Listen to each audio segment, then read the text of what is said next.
Railway station railway crossing వద్ద మరి వందల సంవత్సరాల నుంచి ఉన్న ఈ రోడ్డుని హఠాత్తుగా గోడగట్టి మరి ఇక్కడ ఉన్న బస్సు ప్రజలకు ఇబ్బంది కలుగుతుంది కాబట్టి మరి రోజు కూడా ఈ రైల్వే ట్రాక్ దాటుకుంటూ స్కూల్ పిల్లలు హై స్కూల్ ఉన్నది కాబట్టి ఈ నుంచి దాటుకుంటూ శివరాంపల్లి హై స్కూల్కి వెళ్తారు. అదేవిధంగా రోజు కూలీలు కూడా రెక్కాడితే కానీ డొక్కాడని పరిస్థితిలో ఉన్న కూలీలు కూడా నడుచుకుంటూ మరి శివరాంపల్లి బస్ స్టేషన్ వరకు వెళ్తుంటారు. ఆ వెళ్ళే క్రమంలో ఎంతోమంది యాక్సిడెంట్ అయి చనిపోవడము, వికలాంగులు అవ్వడము జరిగింది.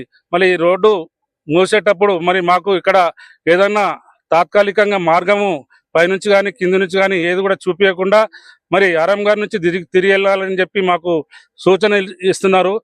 ఎందుకంటే ఆర్ఎం గారి నుంచి వెళ్దామన్నా కానీ అక్కడ కిలోమీటర్ల దూరము రోడ్ జామ్ అయి మరి గంటల కొద్దీ టైం వేస్ట్ అవుతుంది. కాబట్టి పిల్లల చదువుకు మరి అదేవిధంగా కార్మికులకు కూడా టైం సరిపోక వాళ్ళు ఇంటికి పంపిస్తున్నారు యాజమాన్యం. స్కూల్ టీచర్లు కూడా వీళ్ళు ఎప్పుడు కూడా లేట్ వస్తున్నారని చెప్పి వాళ్ళ టీచర్లు కూడా బెదిరించడం జరుగుతుంది.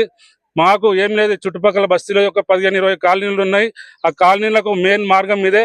వందల సంవత్సరాల ముందు ఈ రోడ్డు మార్గాన ఎడ్ల బండ్లు వచ్చి ఫ్యాక్టరీలలో నూనె డబ్బాలు మోసుకొని వెళ్తుండే ఎడ్ల బండ్లు.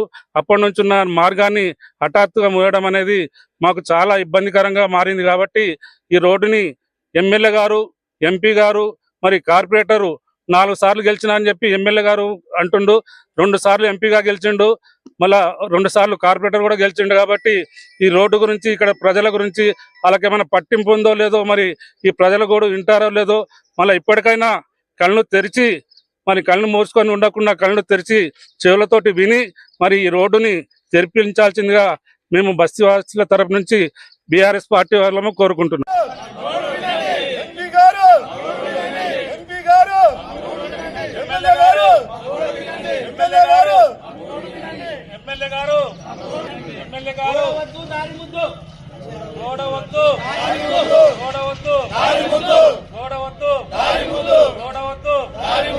రైల్వే